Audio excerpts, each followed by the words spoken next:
The House will swear in more than 90 new members when the next Congress convenes on January 3rd.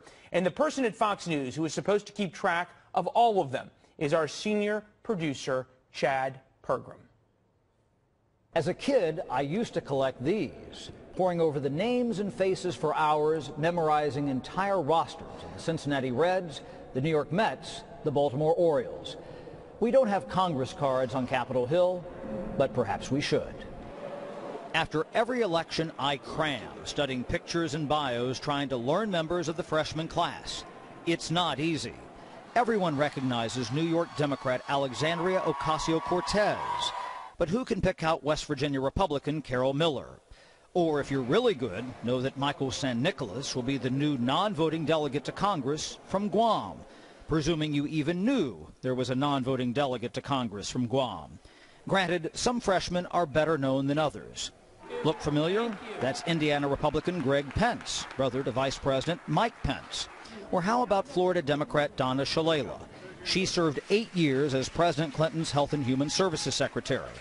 Can anyone truly master the names and faces of the entire House? I'm not sure I know all 435 of the faces now. I know all the Democrats because I deal with them on a regular basis. But frankly, there's some Republicans get up and speak who don't speak very often on the floor, and I nudge somebody and say, who is that? So, you know, it takes time. It's like being in a high school with 500 people, 430 people. You know, it takes you time to learn who they are, and you only do it really by association. New York Democrat Joe Morelli is a freshman, but has an edge when it comes to learning everyone's names. The House swore in Morelli early after he won a special election. Yeah, I have a cheat sheet on my desk, a book of all the pictures and names. And what I'm trying to do is, say hello to a group of people each day, learn a little bit about them that triggers things in my mind that will hopefully be helpful in terms of working together. This is the House Freshman Directory from 2014.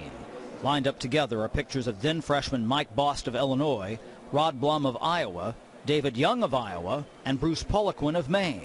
It's really easy to tell me apart from the others. I'm the best looking and I'm always smiling. It's the only thing you need to know about life. It's easier to tell them apart once you see them in person. Blum is tall and often wears a pocket square. Poliquin is shorter. Congressional leaders have an advantage of learning who's who compared to the rank and file. I campaign with them. I'm in fundraisers with them. I'm on the street corner with them or knocking on doors. And so I get to know them. But it's really a chore for members who don't do that kind of campaigning with them. Still, freshmen, like most freshmen, are sometimes afterthoughts, be they in high school or in Congress. There's 435. Someone was joking with me. He was a senior member of the House. He said, I don't try to get to know names until they win their second term. And so maybe some people will start to learn who I am now that I won my re-election.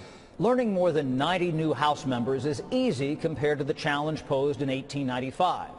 That year, voters sent a record 178 freshmen to Washington, the largest freshman class of all time.